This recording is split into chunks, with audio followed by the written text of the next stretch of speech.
Hi, I'm Michael Peter Langevin, and with me today is Frank DeMarco. And with me today is Michael Langevin.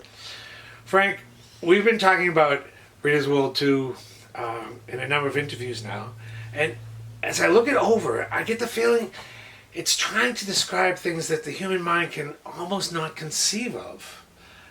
Is that accurate? I wouldn't put it that way. I would say it's trying to show you what the human world and what our experience and what our lives look like when you take it out of the 3D context. Because 3D always makes everything right now, right here, and it forces it into sequential logic. And we really can't think of it any other way because that's what we're used to. But Rita, of course, is in a situation where that doesn't apply. And since she remembers what it was like to be on this side and be puzzled by it, she's able, and because she and I had a good close relationship, so the communication is pretty good, she's able, I think that's what she's working on. She's saying, well, look, here were the problems, here's what I couldn't understand, here's how it looks now. And this is how 3D sort of warps your understanding. So we can conceive of it. Yeah, I think so. We just have to stretch. You could put it that way, but it's not quite that hard. It's more like you just have to use your imagination to have different ground rules. Okay, actually it's the difference between left brain and right brain in a sense. The left brain is very sequential, very logical, where this, and this. That's why language comes that way, one word at a time. But the right brain is very gestalt and very. This is the overall picture, and this is the forest. These are the trees. And our minds use both to put them together, and she's giving us the forest version. I like that. That's good. You've been talking to Rita for quite a while now, in body and out of body, Mm-hmm. and you've continued to do that. What do you think was the real important part of Rita's World 2? All of it. That's an author. Well, I don't know that I would want to pull it apart like that, because the important part of, and you remember, the viewer may not, that it was all, Rita 1 and Rita 2 were all one 6-month process. They were just split because it got too much volume. So it isn't like there are two different kinds of things there. But in general, I think it's Rita attempting to answer the questions that she had and never could get an answer to until the guys came in 15 years ago, and saying, here's another way to look at your life that may help you to make sense of some of the things that don't make sense when you only look at them in terms of sequential logic. And in that, when we look at our lives, a lot of people see no meaning whatsoever, and yet Rita speaks to a whole different nature of reality. You could make an argument that that's what's killing our civilization, is this whole materialist stupidity that says after you die it's gone, it's over. I've talked to you before about when I was a boy or a young man, I was very depressed because I thought it doesn't matter how much you learn, how much you put together, how much you really can, what kind of wisdom you acquire, anything, as soon as you die it's gone. Well, fortunately, it turns out that's not so. But if that's what you think, then you're going to either do one of two things, it seems to me. One is going to be, I will leave something as an achievement, and that will be my legacy, whether it's children or whether it's your intellectual children or your artistic children. But the idea is, I myself am gone, this is the best I can do to perpetuate my memory, And the other thing is just to say, well, there's no meaning at all, so I'm just going to live my life, and then whatever values you have will be filled in. You could be altruistic, you could be very selfish. That's not determined, but in either way, it's going to appear. My life is an isolated incident that doesn't mean anything to anybody but me. Well, that's terribly demoralizing. And it's the opposite of what Rita's been telling us. Very much, very much. Rita doesn't have your normal view of what we're building towards in our lives. What you just said kind of builds on that what we do and what we learn here has an effect on who we are after we leave our bodies. Yes, and in fact, really, we have it upside down. As with so many things, we tend to think, okay, we're in this life is important, there may or may not be an afterlife, but really it's the 3D life that matters. And so your traditional, the exoteric versions of your traditional religions would see you, on harps, on clouds playing harps, right, or being punished in hell. The esoteric versions knew better than that, but still, that's a common reaction. But Rita is saying, and she's really carrying on what the guys had told us initially, the 3D world was created by the non-3D world to have special conditions that would allow you to be in a condition of free will to decide what you're going to be. And you have all these various strands that come together, and your personality or your essence holds them together during your lifetime. And the decisions that you make during your life determines what you're going to be. And the reason for that is not so that in this lifetime you can make a record. It is that when you die, when you drop the body, you're still where you were because the afterlife is right here. But then you will add to the universal library. You'll add another mind to the library, so to speak. And so that means the mental world, the noosphere, is continually growing. And our part of it is to add what we are to that library. And it has effects not only with them contacting us, which they do, but among themselves. And whatever else they do, which is beyond our comprehension. Yeah. At this point. It's over my pay grade. I hate that term. Rita, your string thing. Rita speaks of reincarnation, which I used to believe in before I started reading your books, in a whole different way. Well, yes, because the traditional understanding of reincarnation, although that doesn't mean that's what the Buddha thought or others, but the traditional understanding today is you have a unit, which is your life, and you sort of plop that into another unit, which is another life, and then another unit, unit. And our understanding of it is quite a bit different, which is each of these rings is formed of all these various lives.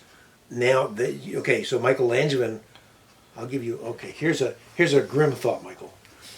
You and I could each wind up as strands within another lifetime. Oh, I pity that poor person who's incarnated.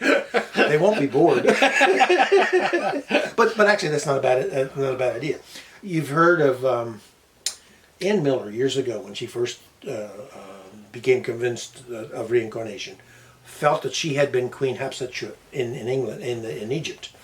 And somebody else had too, and somebody asked her that question, and she said, well, we'll just have to get together and see who has the force. But in actual fact, you could have 1,000 people who had been part of that one ring that lived that life, and then could be added into others, because if that created mind enters into another mind here, it's still there, it's still available for others as well. So you can have somebody like Abraham Lincoln, and I hope this is true, but he could be in 1 million people now. He could be part of 1 million people.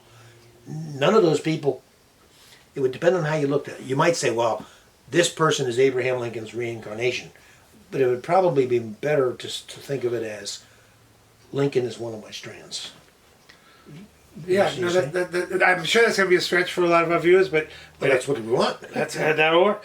Now, the other side of that coin is, how does Rita speak of science?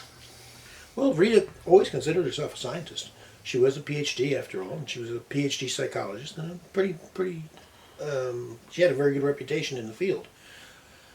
I'm a little more skeptical of science, only because I think that science is a belief system when it is... Science carried too far can become a belief system. It is a valid way of acquiring knowledge of things that can be measured, which is to say sensory things, which means it has no, as far as I can see, it has no competence to measure things that can't be measured. How can you measure things that can't be measured, right? So if what is now science and what is now religion were to work together, and art as the third, then I think you could come closer to the truth. But I think right now they've been all separated out, and they're sort of wondering. Has Rita spoken to you much about science through the books? No. Rita knows my prejudices. Rita speaks about trust, which made me reconsider how I view trust. Trusting life, you mean? Yeah, trusting life. Well, if you believe that life is largely accident, then of course there's going to be a lot of room for fear and distrust and worry. But if you realize, when I say realize, that means I believe it. So much a fact. Well, that's the human condition. That's true. If you then believe that everything in life is actually connected and there are no accidents, then by definition you can have something come out of left field. Really, it can appear to come out of left field, but you've often heard me say, if it comes out of left field, I trust it. Right. But in that case, what I'm meaning is I didn't intend it, but it came anyway. So it's like a dream. You know that it's there and it came from somewhere else. Pay attention to it. Right. But in terms of it coming without any relationship to me, I don't think it's possible. It really makes trust automatic. So another way to say that would be that it's a safe universe you can trust. Now, that's what Seth said. Well, 50 I years didn't ago. realize I was quoting Seth. That's great. Seth really doesn't like you quoting him. Really, He'll have to come into another interview. no. But that's what he said. He came down to tell people is that it's a safe universe. Nice. You've run through these 2 books, Frank. This scope of information and reviewing of our material world has come through you. You've put it on paper. It's been published. Other people have read it. How has that affected you? Well, it's very gratifying for one thing because I feel like I've actually accomplished something. Because it's not me that's giving all this stuff. I'm the loyal scribe, but what wonderful information it is. And of course, you can't. I mean, just as Jane Roberts, for instance, over the years found that her philosophical position changed quite a bit because of what she got from Seth. Well, it would be crazy if it hadn't. I mean, either you're putting out what you think is true or you're not. And if it's true, why aren't you listening to it? Amen. So it's been a terrific gift. And as you know, it came out of left field because I just had a dream in December of 2014. And Rita said, okay, I'm ready to go back to work. And I go, yeah, what?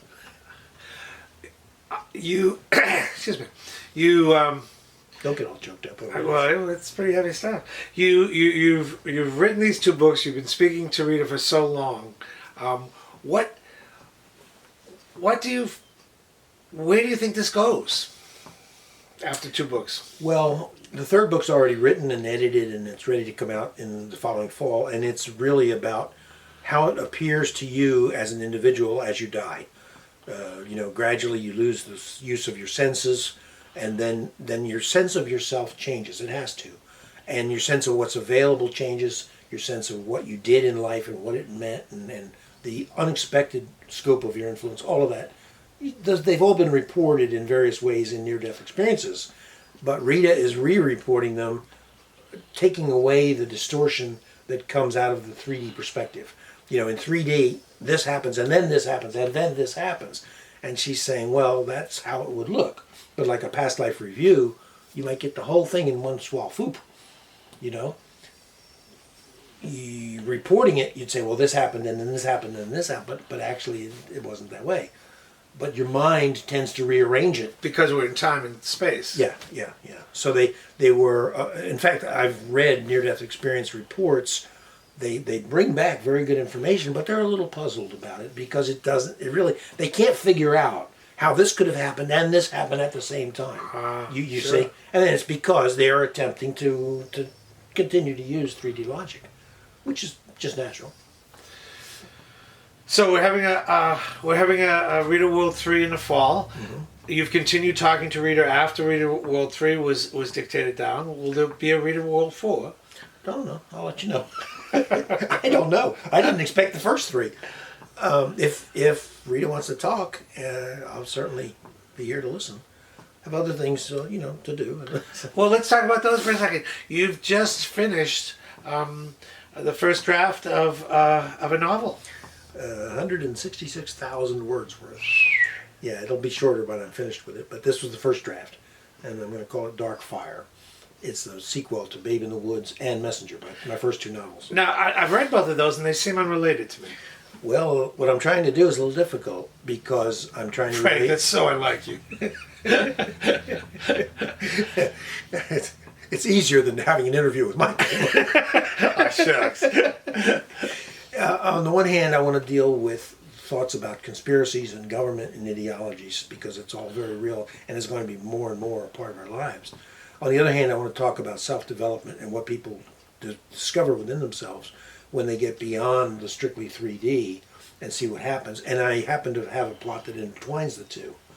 And I talked to you earlier, but I don't want to say it on film, how it goes beyond both of those. But I would, and that came as a surprise to me. You know, years ago, I was talking to a guy and he wanted to know why I wrote this or that. And I said, well, I had to write the book to find out what it was about. And he said, yeah, I've heard authors say that, but I don't believe it. And I just said, well, that's because you've never written a book. There you go. But you know, you're in the course of writing the book, you learn what it's about, which is why we wind up rewriting the book, you know, because now that's what I'm going to have to do is go back and pare out the stuff that I don't think is necessary and probably add more stuff that will go to what turns out to be the major line. The little bit you've let me read, I feel it's very entertaining and thought-provoking in a similar but very different way than the Rita material. Well, I hope so. I hope so. You know how Seth is the gold standard for channeling material?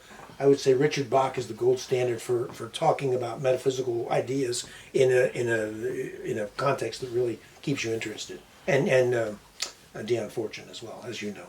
Yes. So those are your They're what you're aiming towards. two of my pole stars. Well, Richard, Colin Wilson. Colin Wilson's novels meant a tremendous amount to me.